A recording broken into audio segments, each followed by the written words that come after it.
تھا اور آپ کو وہ انجینئر جو تھے منشی صاحب وہاں تک رسائی حاصل ہوئی اور بعد میں یہ پتہ لگا کہ ان کے دوسرے ساتھی جس میں کئی سائنٹسٹ بھی کوہاٹا کے تھے وہ اس کے ساتھ انوالو تھے اور یہ جو ہے دشمن کا جو پروگرام تھا جو ان کا منصوبہ تھا وہ پائے تکمیل تک نہیں پہنچ گیا. اگر یہ ہو جاتا تو خدا نخواستہ کوہاٹا کو بہت بڑا نقصان ہو سکتا تھا. ہم آپ سے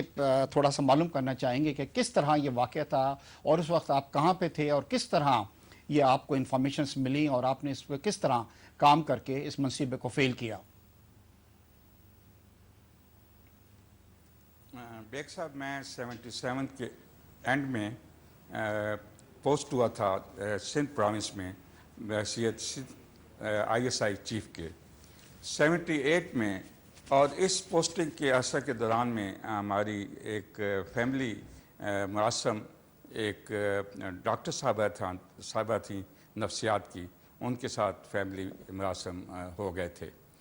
تو 78 کے میڈل میں مجھے انہوں نے ایک دن فون کیا اور یہ بتایا کہ ان کی ایک مریضہ ہیں جو کہ پڑھی لکھی لیڈی ہیں اور لیکن ان کے ذہن کے اوپر اتنا ذہنی وہ دباؤ ہے, پریشر ہے کہ جب تک,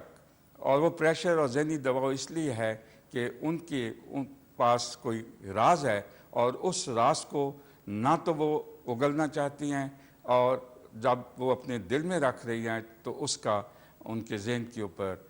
تناؤ ہے اور ان کا ذہنی توازن ٹھیک نہیں ہے. تو میں ان کی مدد کروں اس معاملے میں.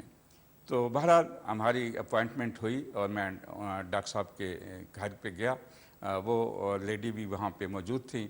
تو 2-3 گھنٹے کی ہماری گفتگو ہوئی اور اس گفتگو کے دوران میں ایک سٹیج ایسی